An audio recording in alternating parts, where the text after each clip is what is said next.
ആട്ടം ഈ ആട്ടത്തിന് കേട്ട ക്ഷമ ഞാൻ ലൈഫിൽ കേട്ടിട്ടേ ഇല്ല. OTT-യിലും ടെലിഗ്രാമിലും കണ്ടിട്ട് ആളുകൾ വന്നിട്ട് പറയും മറ്റേ ഈ പറയുന്ന പോലെ ഓടാ എന്നോട് ക്ഷമിക്കണം, എനിക്ക് സിനിമ തിയേറ്ററിൽ കാണാൻ സാധിച്ചില്ല. മലയാള സിനിമ എന്നും, മലയാള സിനിമ തുടങ്ങിയ ചരിത്രം മുതൽ ഈ നിമിഷം വരെ മലയാള സിനിമ ഒരു നാഷണൽ ലെവലിലോ ഇന്റർനാഷണൽ ലെവലിലോ രേഖപ്പെടുത്തിയിരിക്കുന്നത് തികച്ചും കോണ്ടന്റ് ഡ്രിവൻ ആയിട്ടുള്ള നമ്മുടെ റൂട്ടറായിട്ടുള്ള ഗംഭീര ഫിലിം മേക്കേഴ്സിന്റെ സിനിമകളുടെ പേരിൽ തന്നെയാണ്. ശരീരം നമ്മളെ അനുവദിക്കുന്ന അത്രയും നമ്മൾ ഈ സിനിമയ്ക്ക് വേണ്ടിയിട്ട് പുഷ് ചെയ്യും. എൻ്റെ പരിപാടി എന്ന് പറഞ്ഞാൽ ഈ സിനിമ ആളുകൾ കാണേണ്ടതാണ്. സിനിമയുടെ ഒരു പൂർണ്ണ രൂപം തിയേറ്ററിൽ നമ്മൾ ഫുൾ ക്രൗഡായിട്ടിരുന്ന് കാണുമ്പോഴാണ് പല തമാശകളും നിങ്ങൾക്ക് തമാശയായിട്ട് തോന്നുന്നത്.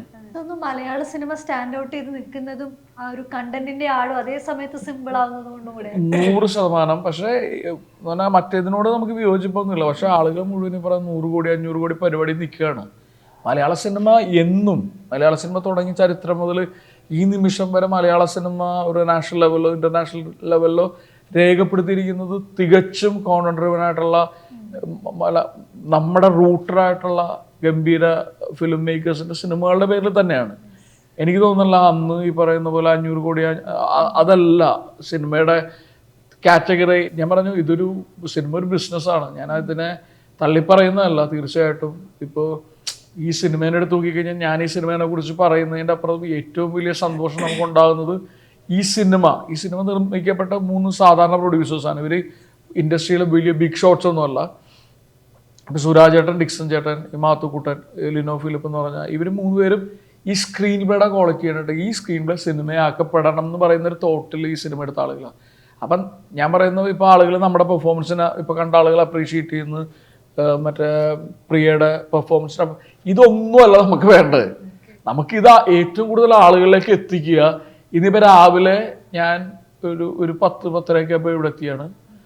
നമ്മളിപ്പോൾ ഭക്ഷണം കഴിച്ചിട്ടില്ല, അല്ലെങ്കിൽ ലൈക്ക് ഞാൻ ഒരു 8-10 ഇന്റർവ്യൂ ആയി ലൈക്ക്. പക്ഷെ ഇതൊന്നും ബാധിക്കുന്നില്ല. ഞാൻ ഈ ഒരു ഫുൾ ഓൺ ആയിട്ട് ഞാൻ വേണമെങ്കിൽ അടുത്തൊരു 3-4 മണിക്കൂർ ഞാൻ ഫങ്ഷൻ ചെയ്യും ഈ സിനിമയ്ക്ക് വേണ്ടിയിട്ട്. ശരീരം നമ്മളെ അനുവദിക്കുന്ന അത്രയും നമ്മൾ ഈ സിനിമയ്ക്ക് വേണ്ടിയിട്ട് പുഷ് ചെയ്യും. എൻ്റെ പരിപാടി എന്ന് പറഞ്ഞാൽ ഈ സിനിമ ആളുകൾ കാണേണ്ടതാണ്. ഈ സിനിമയെ സ്നേഹിക്കുന്ന, അല്ലെങ്കിൽ ഈ തിരക്കഥ സിനിമയാകണമെന്ന് വിശ്വസിച്ച് ഒരു സിനിമ നിർമ്മിച്ച ഇവർ ഇനിയും നല്ല സിനിമകൾ ചെയ്യണം. രാജേഷിനെ പോലെ നല്ലൊരു റൈറ്റർ ഇനിയും നല്ല സിനിമകൾ എഴുതണം, നല്ല സിനിമകൾ സംവിധാനം ചെയ്യണം. അത്തരം സിനിമകളുടെ ഭാഗമാകാൻ നമുക്ക് പറ്റണം. അപ്പം ഇതൊരു ചെയിനാണ്. ഇതൊക്കെ സംഭവിക്കണമെങ്കിൽ നമ്മൾ തിയേറ്ററിൽ പോയിട്ട് സിനിമ കാണപ്പെടണം. നമ്മളൊക്കെ ഫേസ് ചെയ്യുന്ന ഏറ്റവും വലിയ വിഷയം, ഞാൻ ഇതിനു മുമ്പ് ഞാൻ ചെയ്ത സിനിമ ആട്ടമാണ്. അപ്പോൾ ആട്ടത്തിനെ കുറിച്ച് പറയുകയാണെങ്കിൽ ഈ ആട്ടത്തിന് കേട്ട ക്ഷമ ഞാൻ ലൈഫിൽ കേട്ടിട്ടേ ഇല്ല. OTT-യിലും ടെലിഗ്രാമിലും കണ്ടിട്ട് ആളുകൾ വന്നിട്ട് പറയും മറ്റേ ഈ പറയുന്ന പോലെ ഓടാ എന്നോട് ക്ഷമിക്കണം, എനിക്ക് സിനിമ തിയേറ്ററിൽ കാണാൻ സാധിച്ചില്ല.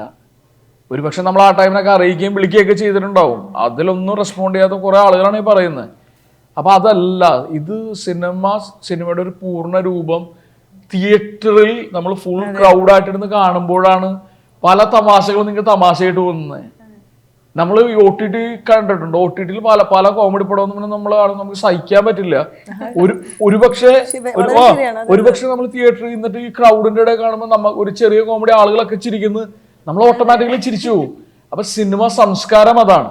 സിനിമ ഈ പറയുന്ന പെട്ടി കാണേണ്ടതല്ല എന്നാണ് ഞാൻ വിശ്വസിക്കുന്നത്. അപ്പൊ തിയേറ്ററിൽ പോയിട്ട് തന്നെ ഇത്തരം സിനിമകൾ കാണുക.